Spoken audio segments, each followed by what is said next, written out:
I come from Mexico, from the Tecnológico de Monterrey, which is a private school, so thank you for attending this talk. The topic that we are going to cover today has been something that gives us a little more of information on what's going on with certain pathogens that are related to diarrhea. So when we see some of the studies in the US, particularly because it's close by our country and we have a lot of related circumstances, the National Animal Monitoring System in 2014 was telling us that the scours account for more than 50% of the deaths in neonatal calves. So this is a very high number, and it's a number that we have to consider. And then that farmers, instead of waiting for a diagnostic system, they start treating animals very early in time with third-generation cephalosporins or trimethoprim sulfa.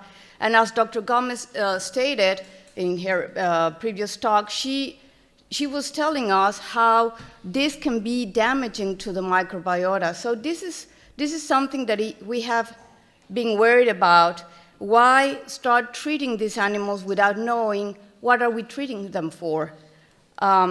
So if diarrhea is multifactorial and the origin may be nutritional or viral or fungal, toxins, parasitics, along with bacteria, why are we putting these animals to the test?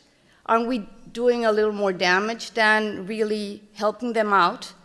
So it is a good idea to have an in situ characterization of the pathogens to understand the specific and rational use of antimicrobials in this case. So that's the basic question that we have. Is it good? So the objective of the study was to have surveillance system, just a transversal collection of information for 2 years in 17 regions of Mexico, pertaining animals that had diarrhea and were only female bovine dairy calves. So the study took place in the main regions of Mexico. So everything that it's in green is the areas that were covered. There were 62 dairies that were sampled in total, which is roughly about 12% of the high-producing dairies that have a lot of protocols on site. So they are very well managed. So the study was held from January 2016 to November 2017. And the samples that were taken were directly from the rectum, 651 samples. The diagnosis was made in situ. The animals that were collected were from 1-day-old animals to 135-day-old with diarrhea. So in order to have a good assessment of diarrhea, all the people that were related to the study were trained previously with the system of the Wisconsin Calf Health Score app. And we decided on 3 types of diarrhea. This was a little different from the original Calf Health Score. We decided on the semi-formed feces, then the runny with pasty mostly in the middle, and the watery, which was the worst type of diarrhea. And the test was for rotavirus, coronavirus, E. coli, and Cryptosporidium. Then we had a very nice database, and it was analyzed with JUMP and Minitab. So the results are, for diarrhea, regarding onset and consistency, it's not surprised that the 2nd week of age is the one that has the most cases of diarrhea. So 360 cases, and animals were collected to be tested on that week. And then the following was 161 cases for the 1st week. Then on the 3rd week, there were less cases, 88 cases. And from 4 weeks to 18 weeks of age, there were 43 cases that were collected. Regarding the diarrhea type, the runny was almost 80% of the samples, then the semi-form was 20%, and very few animals showed a watery diarrhea score. Just 3 animals in total, which is 1% of the sample. Now, let me remind you that this is a transversal study, so it's a cross-sectional study. It means that this was just once in a lifetime in these baby calves. So look at the numbers regarding Cryptosporidium, which is the outstanding parasite and was also commented by Dr. Gomez. In the case of Cryptosporidium, the overall number of cases that were found were 410 out of 651 samples, followed by Rotavirus, 110, then E. coli K99, 87, and coronavirus, 29 cases.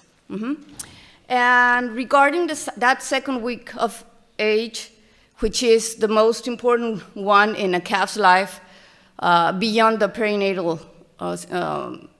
birthing process,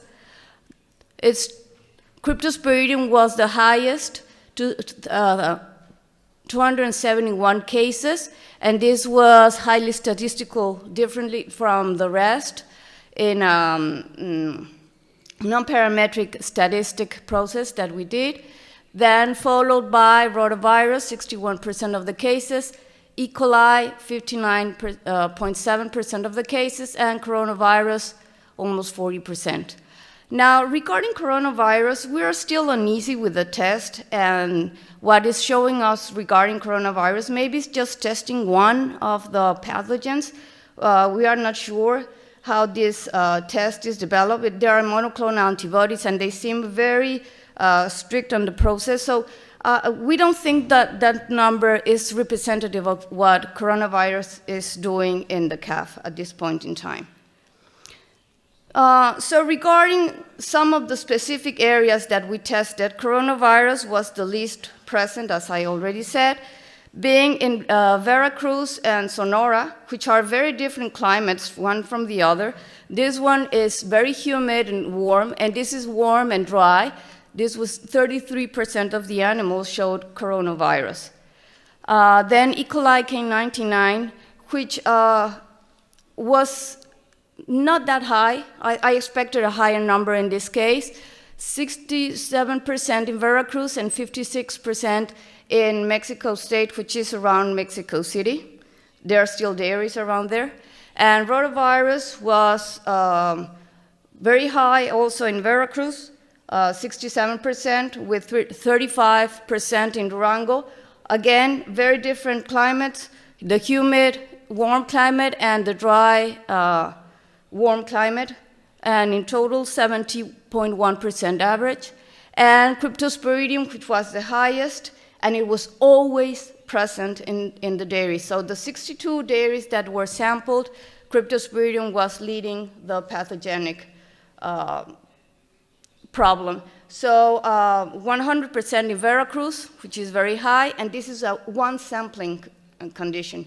Then 90% in states that are not that high in temperature, but and dry in the ambience. So San Luis Potosí, Baja California, and North and South were the ones which are, this is Baja California and San Luis Potosí right in the middle.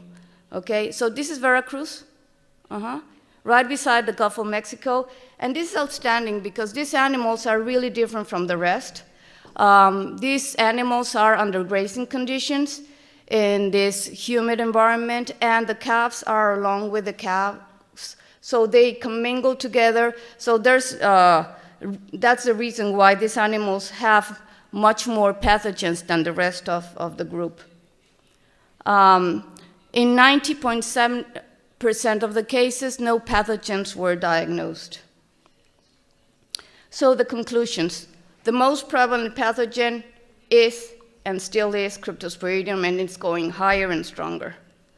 The second week of a calf's life is the most important regarding diarrhea cases with a multipathogenic concurrence. Now, let me tell you that we didn't do any differential diagnosis. We didn't test for coccidia, nor Giardia, Salmonella, or Microsporidium in this particular case. It was just a test that was done in front of the farmer, in front of the calf raising personnel, because the purpose of this system is to show them what they've got in that moment. So it's a training system as well. So they can acknowledge that there's a problem and there's no laboratory that it's working in between, and they are uneasy with the type of results. So Veracruz, which is a moist forest, showed the highest number of pathogens. And whenever a pathogen was not identified, we can infer that the time for testing was far off, or diarrhea was not infectious, or there were some other pathogens involved. With this, I conclude my presentation. Thank you very much. Thank you very much.